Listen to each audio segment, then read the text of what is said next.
Esperanto, Kucha and ECPAT France presents the inventory of networks and practices in the care for child victims of trafficking, with Madame Siobhan Mullally, the UN Special Rapporteur on Trafficking in Human Beings, talking about quality care for child victims of trafficking.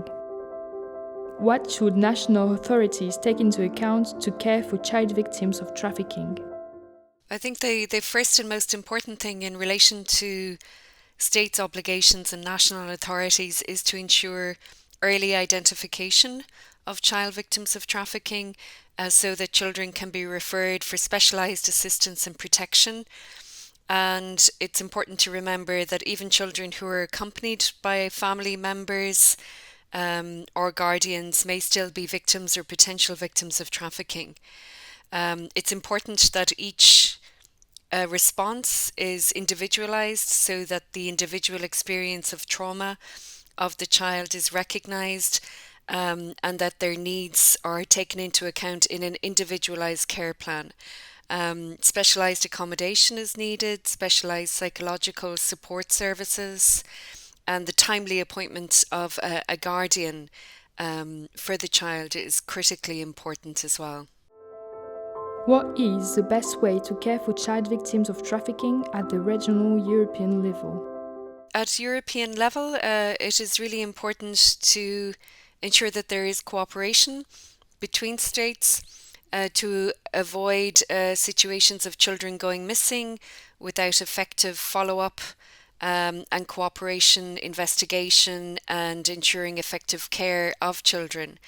So at European level, we need to ensure that there is cooperation, particularly where children may be placed across borders in the context of disputes around parental responsibility, that there is effective cooperation and sharing of information between states, that if children are being returned to another state, that the best interests of the child are ensured, that there is follow-up to ensure that child protection mechanisms are in place, and that they meet required European human rights standards.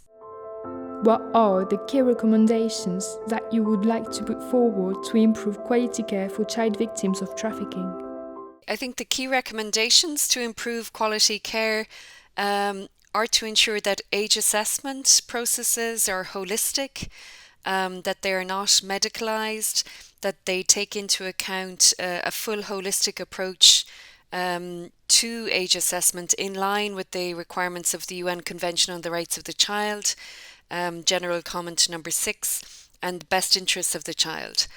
and to ensure that there is a timely appointment of guardians for children without delays, that specialised accommodation and care is provided for child victims on an individual basis, taking into account children's individual protection needs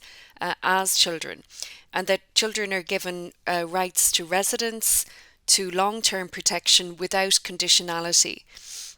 And where children are participating in criminal justice proceedings, that all child-friendly justice procedures are put in place to ensure that the voice of the child can be heard and that the children are supported in that engagement in having their voices heard and presented.